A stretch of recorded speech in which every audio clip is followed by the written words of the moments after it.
discuss, and then you really want to amplify it, heightening it by commenting on the connection in the right frame. Right? Isn't it weird? Or, I didn't think it would, I had no idea it would be like this. Right? That kind of frame. Not the, oh my God, we have so much in common. Right? We're going to stay away from that one, all right? So I remember I was at a dinner party, this was years ago, and I was sitting, after dinner, we're all just sitting in this living room, we're all kind of spread out in like groups of 3 having conversations, just people talking. And I'm talking to this guy who's in a similar industry to me, and he looks at me and he goes, I don't know what it is you're doing, like behind the scenes, but whatever it is, keep doing it. Okay? I don't know what it is you're doing about, like behind the scenes, but like something about like whatever you're doing is like, just keep doing it, it's working. That was years ago. How many compliments have I received? I don't know, since a lot, okay? A lot. You look at my inbox, it's wonderful, okay? But I remember that one. That one stuck. That one made an impact on me. I remember everything about that person. I remember the whole moment. All right, how many parties or dinner parties have I been? Hundreds. But I remember that one. Why? Compliment. It's a great compliment, right? Here's another likability hack, okay? Praise. And it doesn't always have to be praise either. Praise or just a positive statement, a positive comment.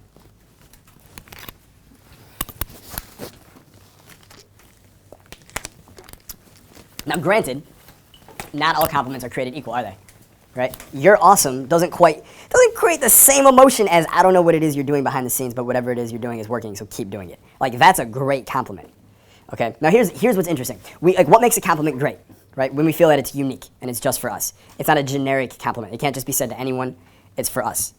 Right? When it seems as if there's no subterfuge behind it. There's no ulterior motive why they're saying it. They're saying it because they mean it. They're saying it because it's a gift, and they just want to share it with us because they acknowledge it within us. Those are the 2 big keys in making a compliment work. But here's the funny thing. That compliment he gave me, could that have been said to anyone? No, not really. Yeah. I think it 100% could be said to anybody. You can say that to anyone. I don't know what it is you're doing, but like whatever it is you're doing behind the scenes is working. Like, keep doing it. Yeah, I mean it. It can be said to anybody. So why is it? Why is it that we love it when compliments are unique? Yeah, that is a generic compliment, but it feels unique. What makes that compliment feel unique versus like you're awesome, which we know is generic? Just different than the regular compliments. It is different than a regular compliment. It's unique, right? It's unique. Here's why this is important. The compliment doesn't have to be unique about us. It just has to be a unique compliment. People spend so much time trying to find like that perfect unique compliment for that unique person that just encapsulate what it is that's so great about them. That's not the trick. The trick is just that the actual compliment is unique on its own. It's not a compliment people hear often or ever. I've never had anyone say that to me before I met that guy, and I'll never had anyone say it to me since, and I'll probably never have anyone say it to me again. It just stands out. It showed up like no one else. All right, it literally showed up like no one else. Who here has ever gotten a compliment that they've never forgotten? It just stuck with them. Anyone mind sharing what it was? Keep doing what you're doing. Keep doing what you're doing. I'm a very successful person. And he's like, I'm not sharing that with anyone else in this room. And I was like, oh fuck, okay. It's kind of like the one you. It's very similar, yeah. You know? Interesting, isn't it? Yeah. And here's the thing. Even if you know that there's some subterfuge behind it, there's some ulterior motive behind it, it still works. Yeah. It still works. Joe Girard was the top-selling salesman of all time, top-selling car salesman of all time. In Guinness Book of World Records, you look him up, #1 salesman of all time. He would send out 13,000 holiday cards every month to his customers. 13,000 cards a month. And on the front of the card, it said the same thing every time. Are you ready? I like you. That was it. I like you. Basic compliment. I like you. Top-selling car salesman ever. I like you. Does the person know why he's sending them that card? Of course. This motherfucker, he's making sales. He's doing his job. He's hustling, right? They don't care. Okay? The research shows people, even when they know that there's an ulterior motive behind it, they don't really care. If they like the compliment, they can turn the volume down on the motive. So here's what I want you to do now. Okay? I want everyone to write down, just think of 2 people in your life that you truly care about. So write them down. 2 people in your life that you truly care about.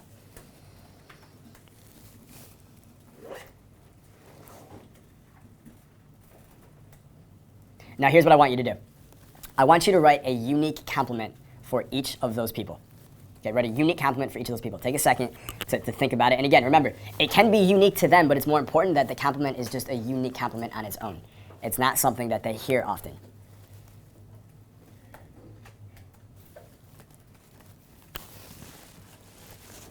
let's take 60 seconds to think about this one. Put it down. All right. So, bringing it back now.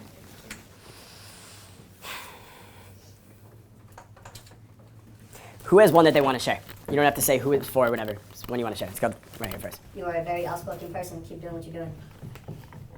Great. Ryan? To a good buddy of mine, whoever you come into contact with, you never cease to be yourself and bring that level of authenticity that only you have. Awesome. Who else has one they want to share? Yeah. I love that you always bring this warmth like a ray of sun when you enter the room. Awesome. We got some metaphor in there. I like it. One more. Roberta. For my best friend, you're tough and you're always confident in yourself. That's why I like you. Awesome. All right. So here's what we're going to do now. You're going to text that person that compliment that you just wrote. Right now. Both of them? Both of them. And if you're at home, you're going to do the same thing. So as you finish doing that, did anyone here, when I first said you're going to text to the person, feel a little pinch for a second? A little bit? Doing right now. Good. When you get those little pinches, that's a good sign. That's almost the always signal that you should do that thing immediately, right?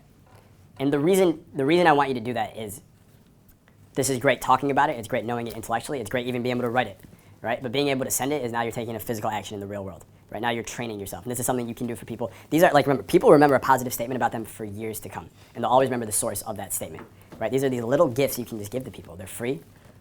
And they remember. Like you take someone out for dinner to like Mastro's and you spend $300 and it's a great meal. They're going to forget about that in a week. And they're going to be done with the meal in 24 hours, physically, literally, right? Gone in the sewage, right? But that compliment they're going to remember for years. Now, if you do it too much, it loses its effect, doesn't it? Right? So every once in a while. It's a great thing to do. It's a great habit thing. It's a great thing you can do for people you care about in your life. And you're also building likability, right? You're not doing it because, yeah, it's going to build more compliance, but it does build more compliance as well, all right? All right, so let's talk about one more in this section, all right? One more in this section. And if anyone is in sales, you're going to find this immensely helpful, all right? So about 3 years ago, I'm in San Diego. I'm at the Hard Rock Hotel, and I'm with Bedros. I think Anton was even in that room, possibly. And it was at one of the first digital millionaire masterminds that we'd ever run. It was this private coaching group we used to run where we were showing guys, here's how we build online businesses, and here's how we want you to do the same, is what we taught them. And the way we used to do it is there would be the first seminar was a 2-day weekend event, right? And then at the event, we would offer everyone there the opportunity to upgrade and join the 12-month program. Does that make sense to everybody? So at the 2-day event, right around, I don't know, in the afternoon on day 2, that's when we hand out the papers to everyone. Here's the application. Here's what the group entails. Here's the cost. Here's how soon we start. Here's what's going to happen. And if you want to stay, if you want to join, fill it out and give it back to us. And I remember at the end of the day, there may be 35 or 40 guys in the room. And one of the guys comes up to me. He has a long beard. And he goes, Jason, I just want you to know, I really want to join the group, but like I don't have the money for it right now. And like I have the money for it, but if I did it, I'd be like almost down to zero on my bank account, and I'm not ready for that yet. All right. And without even thinking about it, I was just like, yeah, dude, you know what? Like some people in life, they really like the most successful people, they succeed when they really put that pressure on themselves, but it's just, it's not for everybody. And he goes, are you challenging me right now? And I started cracking up. I was like, wait, did I? Yeah, I guess I just did. And I thought about it later, and I'm like, one, I was like, that's a brilliant little statement right there, right? I wasn't trying to challenge him, right? I was being honest.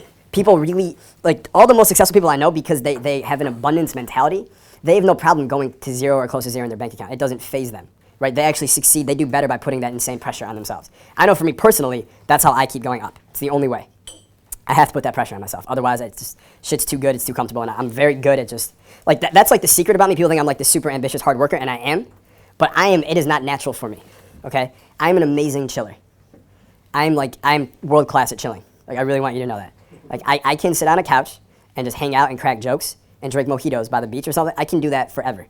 I literally, like I think I said at one of the other events, I could just move to Hawaii, get a house on the beach, like a beach house, a cottage or something, 2 bedrooms, have my puppies there, have a hammock, and just write books when I felt like it. For the most part, just sit on a hammock, eat a mango, right? Talk to a bird. I could do that. And I would be happy, okay? I have to put pressure on myself. Otherwise, I will revert back to that. Who can relate to this, right? Don't we all have that in our lives where we all want more, but there's also a part of us that's like, yeah, screw it. You can just chill. Like, because you're like, it's good, right? Shit's not that bad. Our lives are actually pretty good, right? And we almost have to lie to ourselves that it's like bad to like motivate ourselves to keep going for more. It's a real thing. All right, it's a real thing.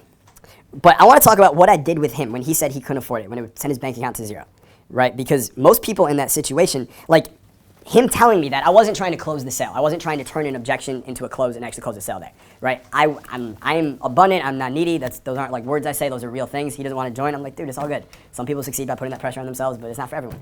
I really meant that.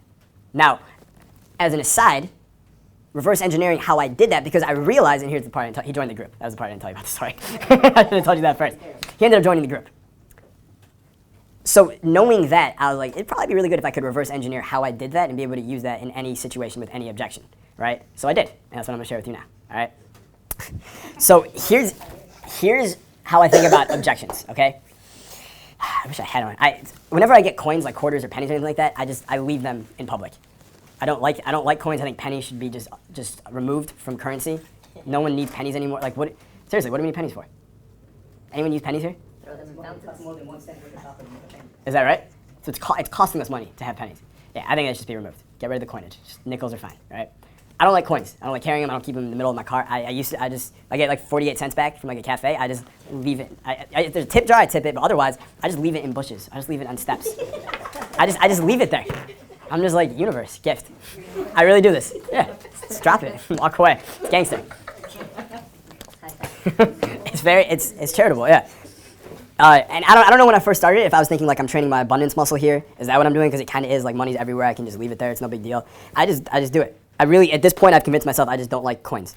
They jiggle in your pocket. You're reaching for your keys and you come back with a nickel. You're like, this is not what I needed. Yeah, scratches there. People can hear you coming. Like, screw that. I want to be in stealth mode, all right? So, what I realized though is that objections are they're just coins waiting to be flipped. Right? It's heads or tails. They show you heads, you just flip it back to tails. That's all they are, and that's all I did when he said that to me. When he's like, I don't know if I have money, but my bank account. It's just a coin waiting to be flipped, right? I love getting objections because it's more opportunity for me to have fun turning them into. I love the objections because it's an opportunity for me to turn their objection into a challenge for them to rise to or not. That's how I see it. One, it's practice for me. It's fun flipping things. It's fun reframing things. It's fun flipping the script, right? I'm just having fun. It's verbal judo. But it's also fun for me to see if they're going to rise to the challenge or not. I'm going to learn about them here or not. I'm going to learn what kind of person they are here. This is it. This is go time. This is fun. All right? So you want to be able to turn objections into challenges using this secret, super powerful question. All right? So here's what you do. When you get the objection, you instantly imagine, just for a second, that you are the boss of all bosses. Okay? Just for a moment or forever, either one is fine. Just imagine you're the boss of all bosses, at least in that moment. And ask yourself, as the boss of all bosses, what is the high value that they are falling short of right now?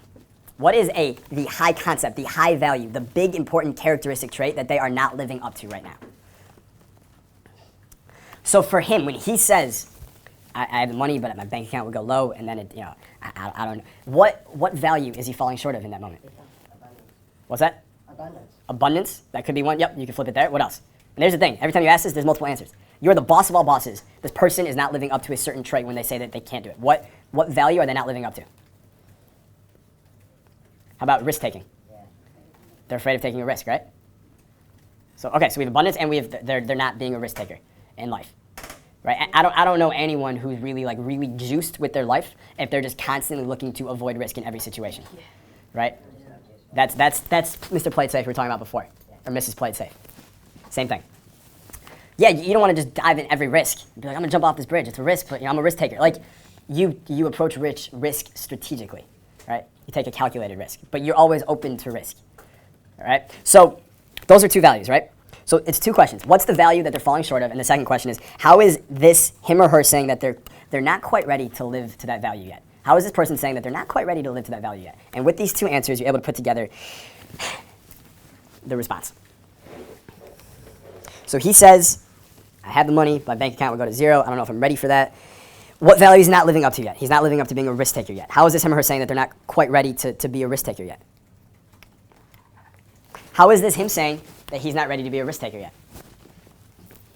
Oh, he's playing it safe, right? He's playing it safe.